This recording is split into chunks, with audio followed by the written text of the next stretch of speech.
All right, guys, we'll get started. We have a lot to cover today. Hopefully, we'll be able to get through everything.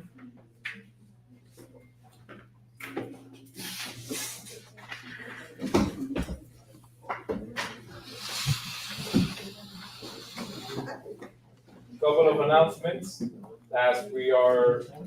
Well, first of all, glad to see I'm the only one that dressed up for Halloween. No, well, It's mire not- ella, You know, it's not awkward at all. It's not awkward at all. Couple of announcements. We're going to be doing a toy drive towards the end of the year. We usually do one for United Realty and our office here, so keep an eye out for that. We're gonna start sending out emails and notifications in the next couple of weeks. We're also doing our Thanksgiving luncheon. So we do every year, just keep an eye out for that. Okay? We may do a potluck where we have everyone to bring something. So we create the food from our agents, or we may do just the foundation dishes. It just kind of have like the usual rice, beans, or turkey, etc., some ham, and then have you guys bring dessert or something like that. So we'll figure that out as we go. But keep an eye out for that, and obviously we're gonna continue to do our trainings through the end of the year. Last time we covered the listing agreement. Any questions, follow up to that? Anything, any comments that came out from our last meeting? Okay. I'm sorry. Yep. I do. On number 2. Number 3 here, I don't know if I mistakenly added this note here, where it says cannot leave blank, and I'm trying to put TBD or something like that, and it's a number field. This is line 37 of the listing agreement. We did last time. So it reads, seller expenses. Seller will pay mortgage discount, other closing costs, or concessions not to exceed. And then it gives you a blank dollar sign, right? So you can't put in a percentage, you have to put in a dollar sign. But you can't put TBD or anything like that. I have to put that note there, I don't know. Look, everything's negotiable, so you can put TBD.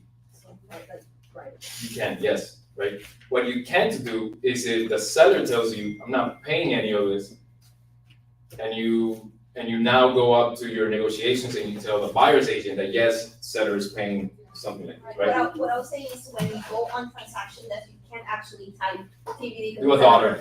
Yeah, just do a dollar. If it doesn't let you put TBD, just Right. put a dollar. Or there's some fields on transaction desk where you can just copy paste and then you put. Well, but remember, when you're putting it in on transaction desk, you're just filling in the form, right? So if it doesn't let you put in TBD, you can just print to PDF, type in TBD, then send it off for signatures, and then upload the document. You can put 0 in there. Can you put 0? You could, And yeah. then change it. Yeah, you could always change it, absolutely.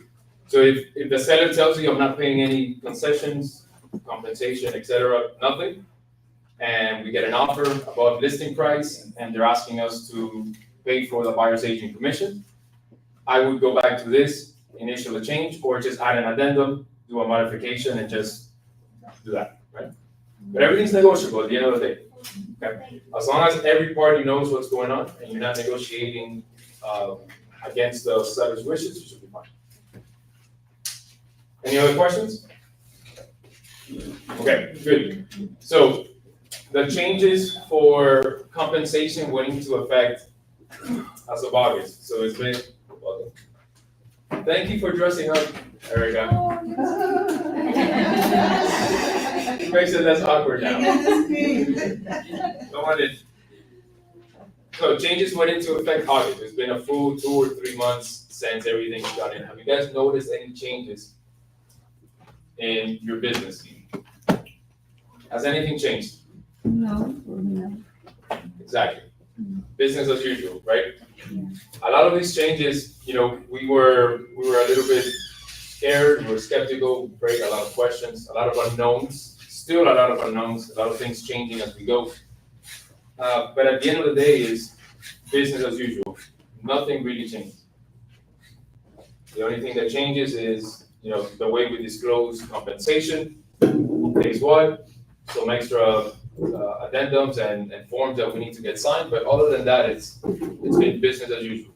That's really what I want us to focus on that, just to kind of finish the year strong, all right? Don't be afraid to have the conversations with your clients, whether it be buyers or sellers, about these compensation agreements.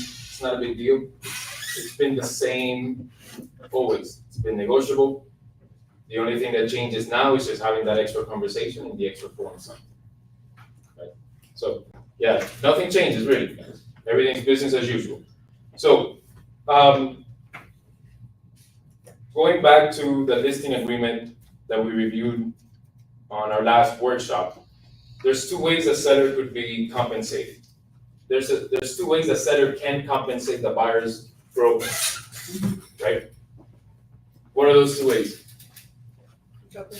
Broker to broker or seller to broker? Exactly.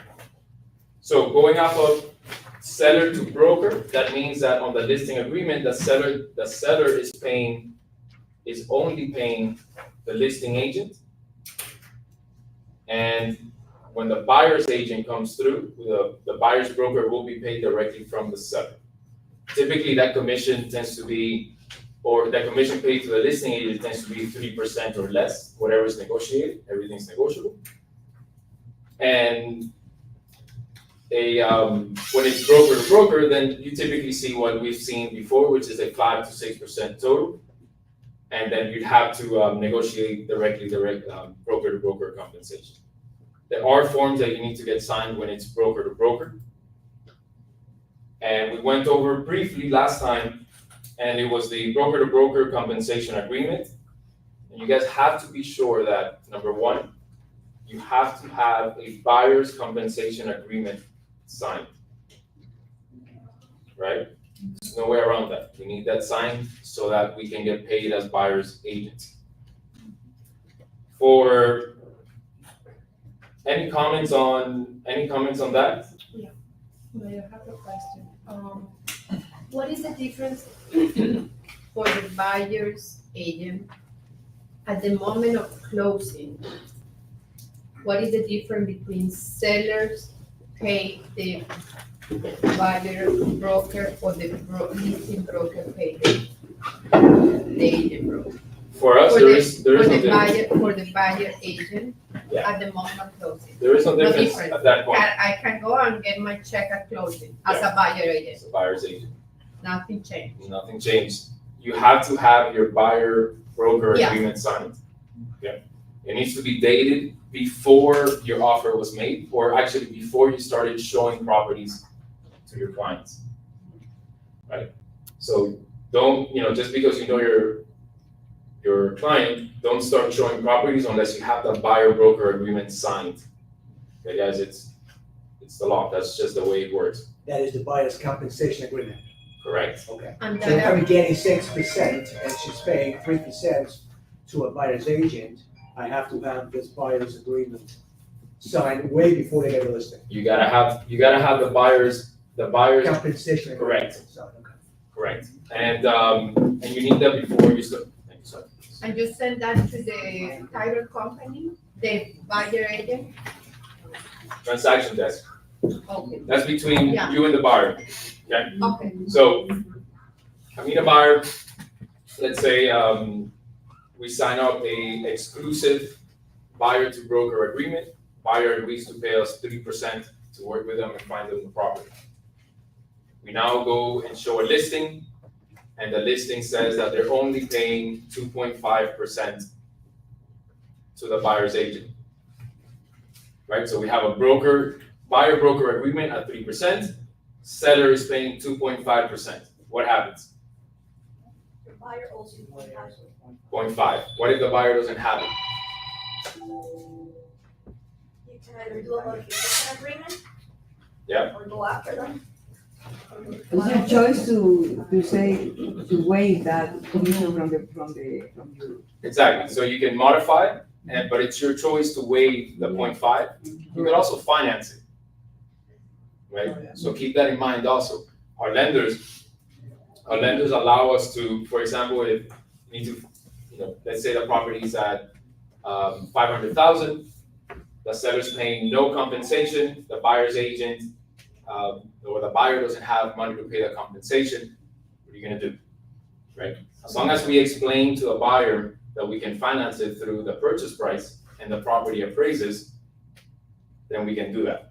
So our lenders don't count that seller concession towards compensation against the maximum allowed seller credit to the buyers.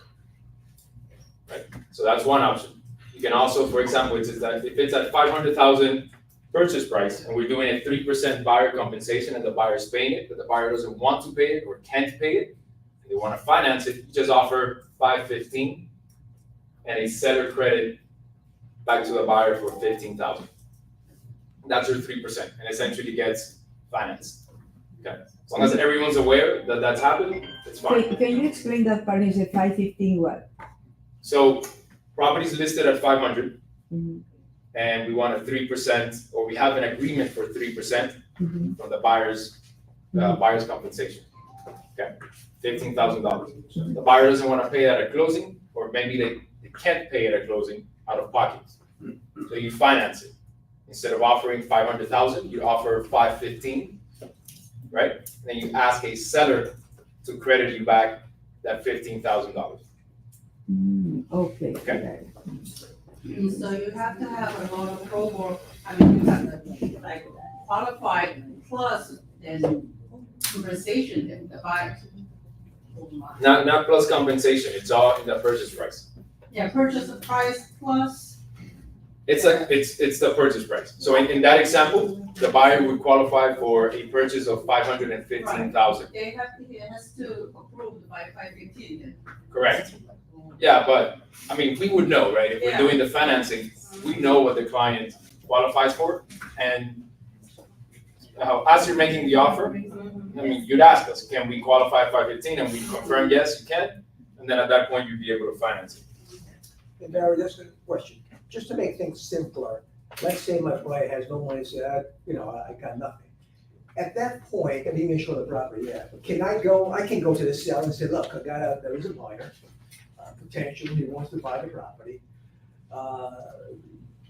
Can we modify the listing agreement to say you're gonna pay now the 3% to the buyer? Yeah. We can do that, right? 100%. And then, okay, and then everything becomes normal later on, the seller will pay the listing agent, the 6%, and then, the broker will pay the other broker. Yeah, 100%. Then we can do that. You can do that. Okay. And even if you're on the buy side and you're showing a property, or let's say your client just finds a property that it's zero compensation from the seller, from the listing agent, Right. or from the seller, Okay. would you still show that property?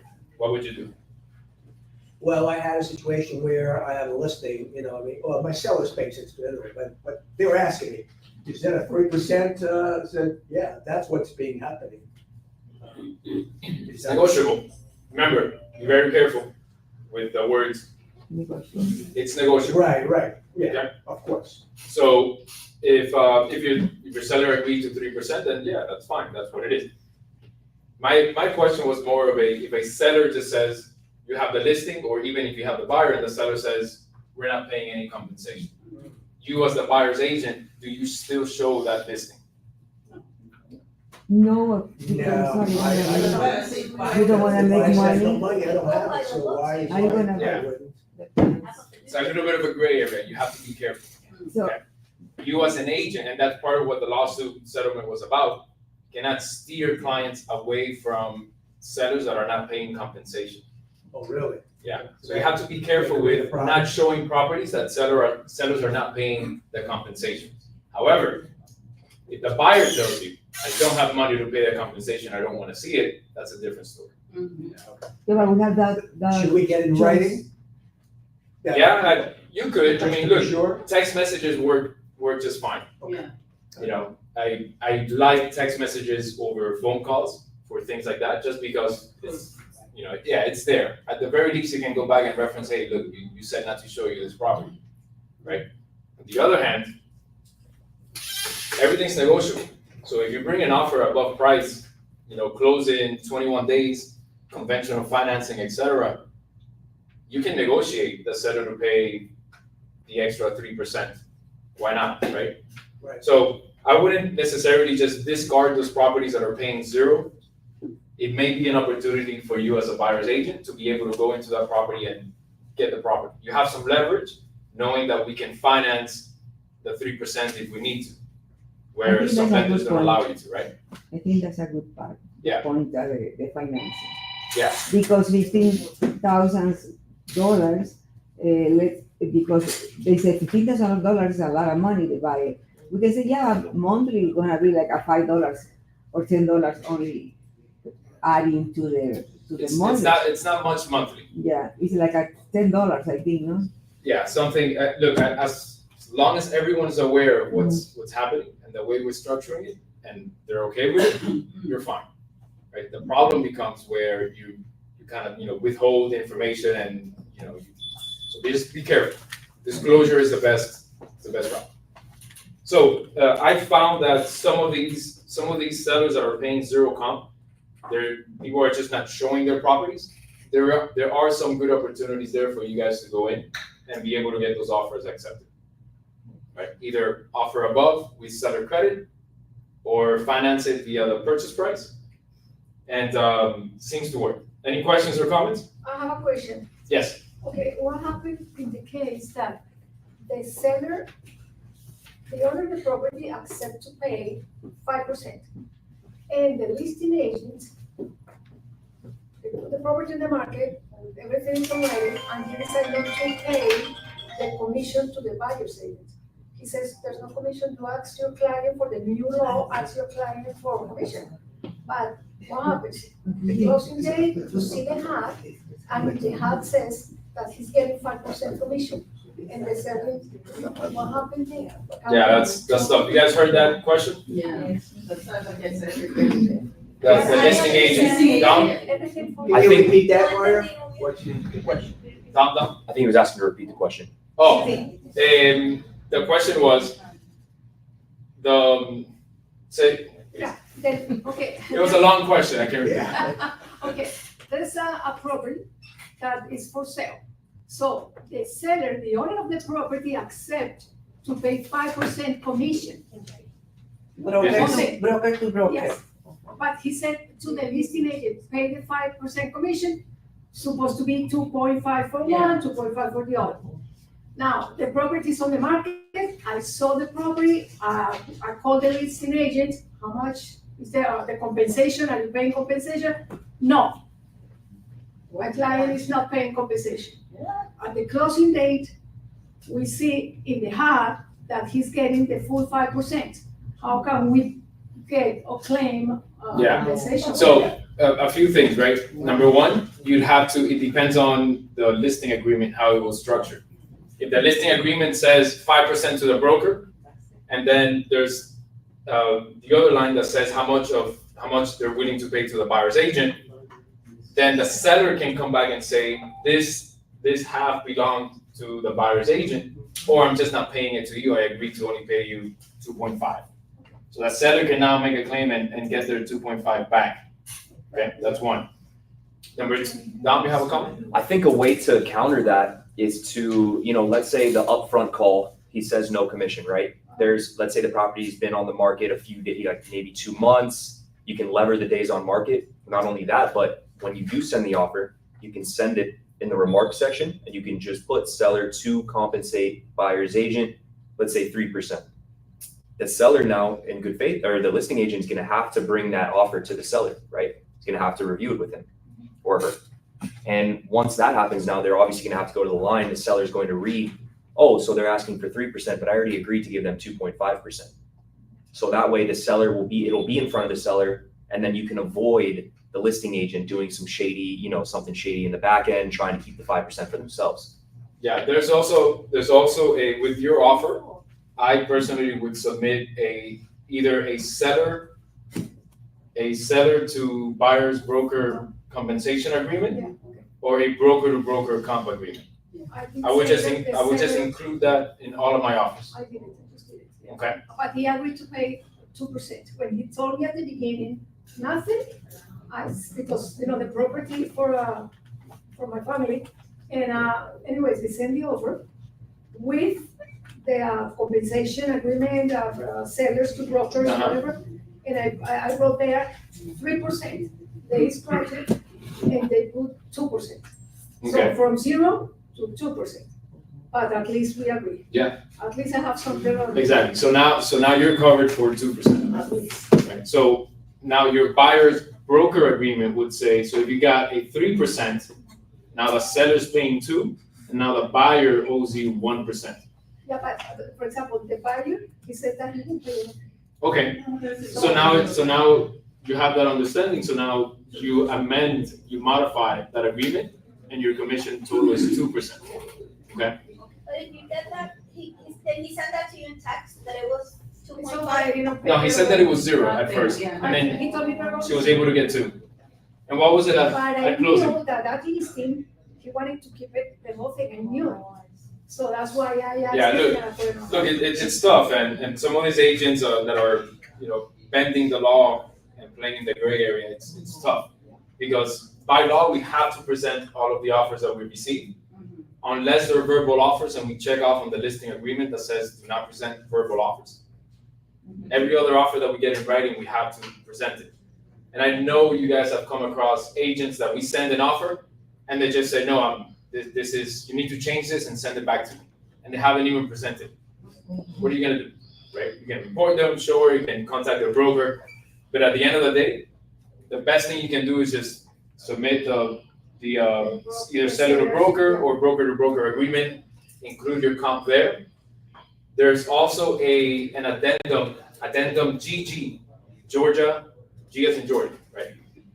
Addendum GG says that the contract is contingent upon the seller or the seller's broker agreeing to pay a commission to the buyer's broker.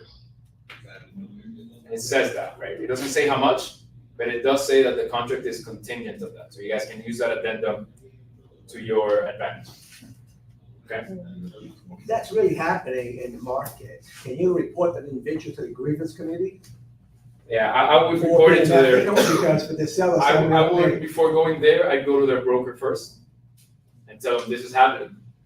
And from there, depending on what it says, et cetera, how it's handled, then you take it a step further. But I would go to the broker first. But it's tough. But even before, there's something. It was happening before as well. It's not something that's happening now. You see in the listing, 2%, and Yeah. then at the hub, you see the Yeah. selling agent is going to get. Yeah, I saw it on the loan side all the time where we get to closing and now I see a 4% to the listing agent and a 2% to the buyer's agent. What are you gonna do? What I would advise the agents before was to, in line page 11, I think it is, where additional terms, I would put listing agent hereby agrees to split commissions 50-50 with selling broker. Sometimes it worked, but not all the time. You're still gonna have those agents that are saying, no, take this off. And you're also going to have the sellers that are just trusting the listing agent and they're just gonna sign anything they send them. So they'll cross it out themselves. What are you gonna do? Right? So as long as we're playing by the rules, it's the best we can do. So use that GG addendum to your advantage. It says that the contract is contingent upon that agreement. But GG is for the seller, not for the buyer. Seller It's an agent. addendum that you include as you're making an offer. So as a buyer's agent, What is it called now? GG, G as in Georgia, yeah, GG. Double G. But what I understood about the GG, it was when the person going to help with the commissions. But No, in no, this case, not for the it's- buyer. It's the addendum that says the contract is contingent upon the seller or the listing broker paying the compensation to the buyer's broker. Yeah. So include it. That's good, I, yeah. and I will also include the seller to broker or broker to broker compensation agreement on all my offers. I would just send it in and include it and just put 3%. It's non-negotiable at the end of the day. They can counter offer it, right? Any questions or comments? what do we do if another agent is not willing to negotiate the commission? It's kind of what we just talked about. Like, what happens if the other agent just tells you flat out, no? Like, are you still able to show that house? What do you guys do? How do you handle it based on the NAR settlement agreement? I think you should just leverage your relationship with the buyer, have that conversation, see if, kind of cross out all your options, whether it's financing the commission in the purchase price. Yep. Getting with your LO, kind of, talking to them, saying, hey, look, we have a buyer, or they love this property, seller's not paying commission on it. Can the buyer, can we increase the pre-approval? Do they have wiggle room here on this property? Maybe it's not a full 3%. Maybe you want to do a 1.5%. Yep. But anything to mind business, because anything's better than zero at the end of the day, so. Exactly. Yeah, and also keep in mind, the seller, for example, FHA allows us to get a seller credit up to 6% of the purchase price. Conventional is 3, right, Dom? Yeah. 3, right? 3%. 3 or 4? 3. Any commissions or any compensation from the seller to the buyer's broker is not factored into that 6% or 3%. All right, so keep that in mind also. And you have to specify that in the sales contract or in the compensation agreement that whatever, so for example, if you want the seller to pay 3% towards the buyer's agent, that does not cut into your FHA maximum of 6%. So after you see the property, you do your inspections and you want to get an additional credit, you can get up to 6% on the additional credit. Which would total out to 9 then. It would be a total out to 9, but that additional 3% to gap it to 9 wouldn't be included. For the commission, 9%? I never heard that. No, No. it's for contributions from the seller. Concession, right? Oh, Concessions is concession. what Oh, the yeah. term is, yeah. After this settlement went through, is there still a concern that the buyers are going directly to the listing agents to negotiate directly with them, to not have to pay a buyer's agent commission? Any comments on that? You will give it, yes. Hello? Yeah. I'm working. I'm Yeah. giving you the information and now. No, look, I think that has happened, it's been happening since before. This is the age where all properties are on Zillow, Realtor.com, et It's cetera. already happened. It's happening before, Yeah. and I don't think that makes a difference. What we need to be, have those conversations with the clients and understand that Zillow and Realtor and Redfin, those websites, we need to collaborate with them, not work against them. Those websites are phenomenal for finding properties. They have a lot of stats, all of which they get from us, from the MLS. Yeah. It's fine, but they present it in a very nice way, easy to understand, easy to read, etc. So there's no need for us to kind of go up against them. I think it's more important that we collaborate. And if the buyer's agent or if the buyer understands that finding a property is not really the only thing, it really isn't at all the only thing that the buyer's agent does, the buyer will understand the value that the buyer's agent has. The young couple go away. Possibly. But now, after this change, there is the couple that goes directly to the listing agent and they think they can do it themselves, that's not gonna change. But those aren't the clients that we're looking for. Those people that think that they can do it on their own, do it on your own, it's fine. We're looking for the clients that we bring value to, right? And there's plenty out there. So if you come across a client that says, I can do this on my own, or I can find it on Zillow or Realtor and just go directly to a listing agent, great, awesome, let me know if I can help in any way. That's it, because there are those people out there, but there are a lot more people that need our help. So now after this NAR settlement, it's really important that you guys have your value proposition set. Why should I hire you as my buyer's agent over somebody else, over Zillow or Realtor.com? And you need to have 3 to 4 just bullet points, like elevator pitch, that you go in there, you know exactly what to say and you bring value to the table. with you. You know, you need to have your buyer's consultation. It used to be a seller's consultation or a listing presentation. Now you have to have a buyer's presentation ready. Right? It's no longer the age of, hey, here's the property, let's go look at it, you sign it, and your commission's ready. You have to now present to the buyers why they should hire you as the buyer's agent. Right? So work on that. That's a really important topic and conversation points for you guys to have ready whenever a buyer approaches. And again, you're going to have those buyers that are just like, I don't need a buyer's agent, great. We're not looking for those. We're looking for the people that need us, right?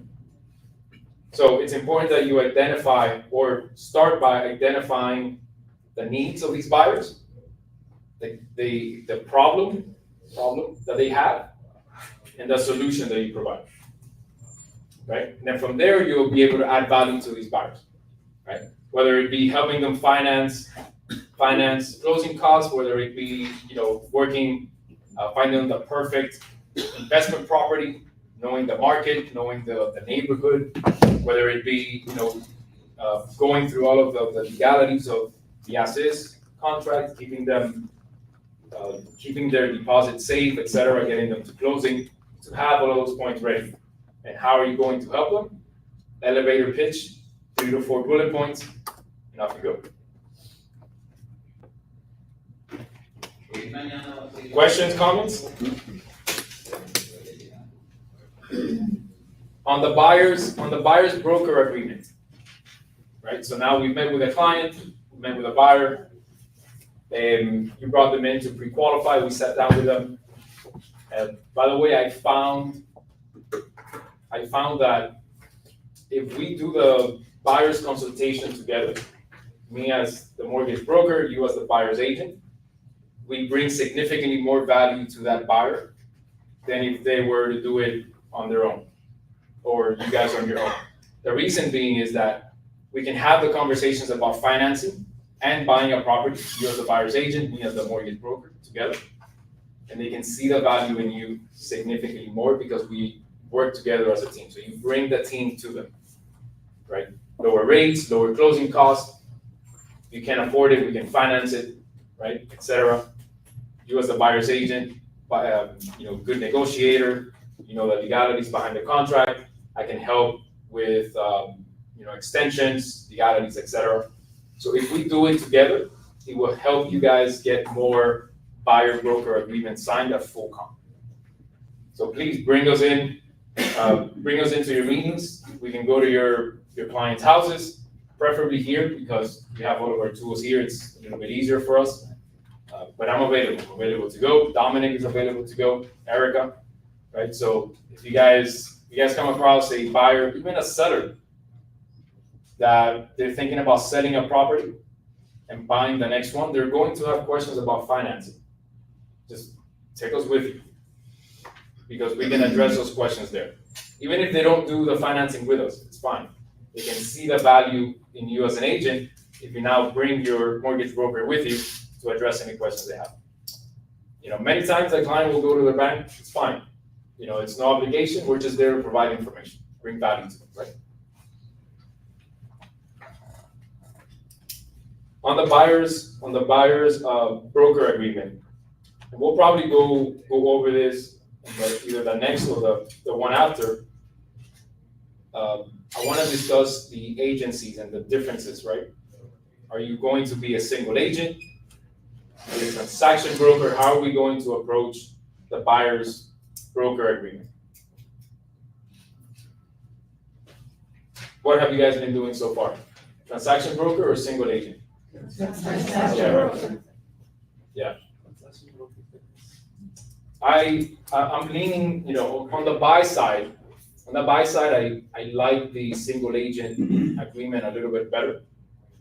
Because even though we do all of the things that it says there, even if we're a transaction broker, it's nice to have it on paper and kind of show as a single agent, right? It's nice to have it. On the list side, we default to transaction broker. And we went over the last time, right? Why we like being the transaction brokers over the single agents anyways. won't get into that, we went over it last time. But we'll go over that, I wanna go over that agency, probably not the next one, the one after, just so that we can kind of review the buyer broker agreement and the differences between them. Any questions, comments? On financing, other than Fannie Mae, Freddie Mac adjusting to the seller concessions being different from the compensations, we're expecting to see some changes coming soon. So we'll be hosting another workshop on that, just to kind of, it's important that you guys know what kind of financing options that you guys have to present to your clients, whether it be, HELOCs, refi, cash outs, et cetera. But we're expecting some changes coming soon. I think an adjustment has to be made so that we can adjust to the market. So far, we really haven't seen any changes to, pricing or rates or anything like that because of this settlement. But we'll see. We'll see what happens going forward.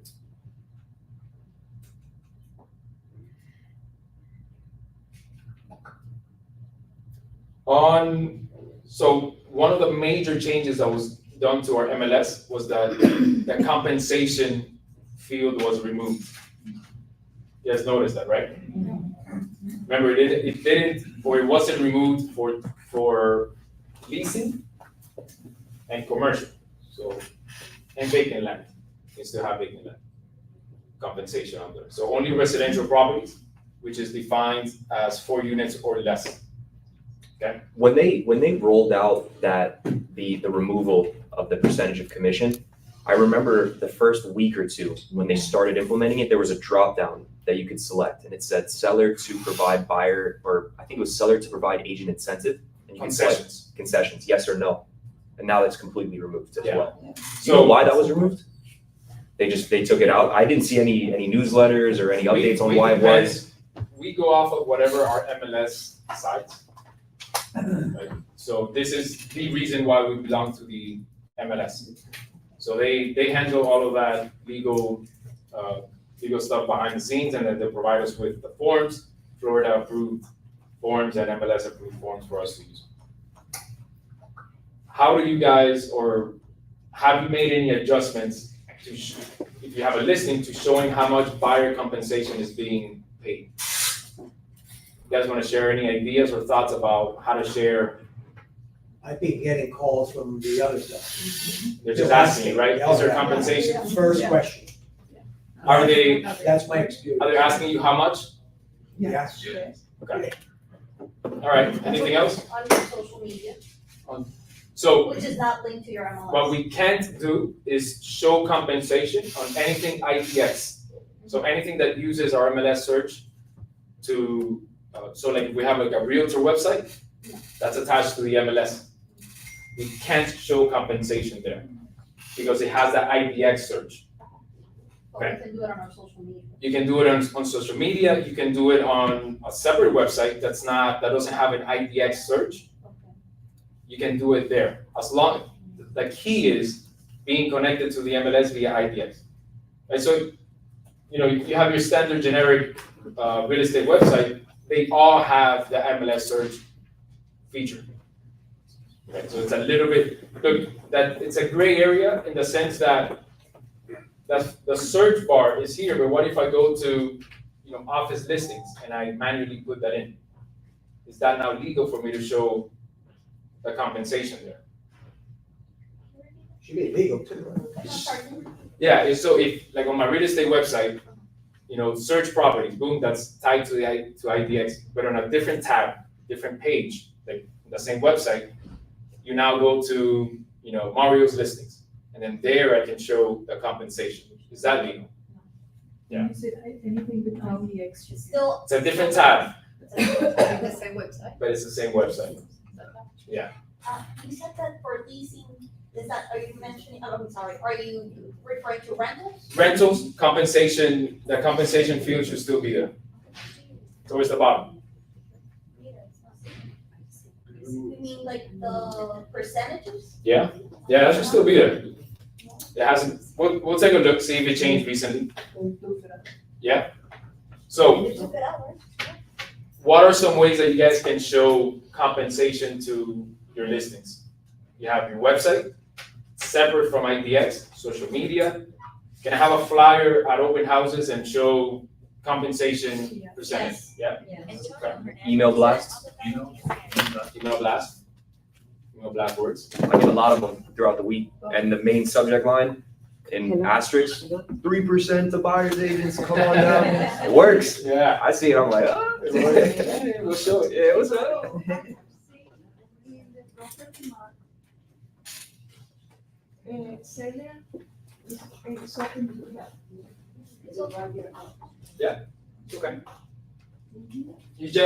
can't say, 8%, you can't say how much. Yes. Open to negotiation. Yeah, everything is negotiable. But you're not supposed to say like broker friendly or anything like that either. It's a gray area. I don't like gray areas. No, I think But I yeah. saw that on beaches. Yep. Beaches, like, they come out with newsletters and they say things like that. Yeah. They'll say like broker friendly or whatever. And whatever they tell you, like, that trumps everything. Because it's the MLS that you belong to. I belong to the Miami Realtors, right? So they may be okay with it. Maybe the beaches isn't, right? The key is you can't put the compensation percentage or amount under. You can't even say, bonus if we sell a property or full price offer, bonus of $10,000. You can't do anything like that. I was reading an article, it was kind of funny. Agents were coming up with different ideas to like show, like, in the pictures of the property, they'll show somehow like the percentage. Oh, my God. You know, so they'll put like flowers in like a 3. Oh, my. Yeah, it was funny. Don't do that. You can't do that. Well, you can put seller, review the closing costs. Seller's open to negotiations. Yeah, okay, right. Seller's willing to help, seller concessions available. Or a buyer. Yeah. You But just, can you put amount also? no, you cannot put amount. To the buyer? Not on the MLS. Cost or- Not on the MLS. Oh, I saw some, 5,000. You cannot. Yeah, they'll get flagged. Wow. So they're using AI to just kind of scan through all of the listings quickly and identify the people that are playing in the gray area. Even the older ones before office. Yeah, even those, you can't, right? So don't do shapes in your pictures of, don't do any of that. When you host open houses, and this is something that comes up a lot, right? If you guys do the open houses, you guys know it's the #1 source of leads for us realtors. Open houses, Saturday, Sunday, 11 to 2. That's like basic, right? And if it's vacant, I will work out of there every day and just do an open house, 11 to 2 every day.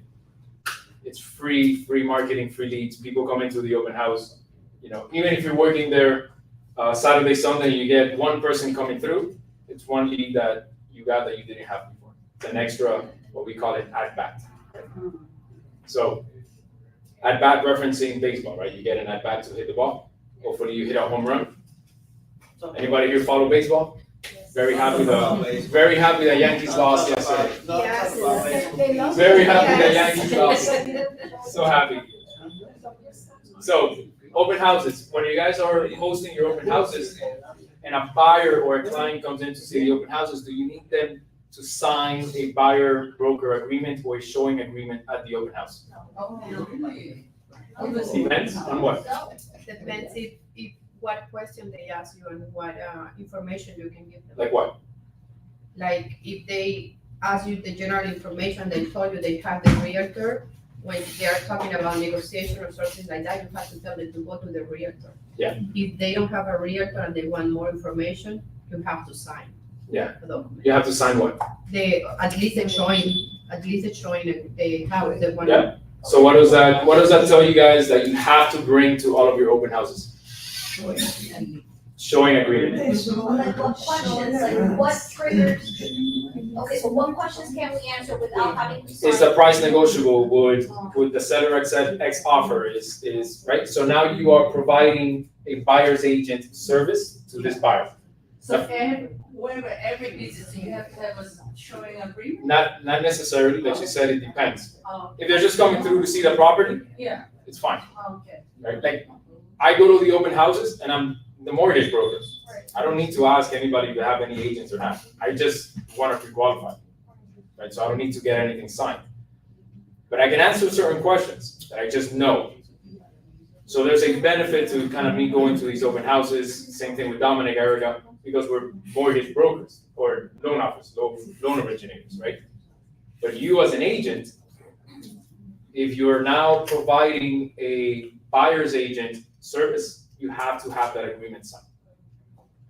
Okay?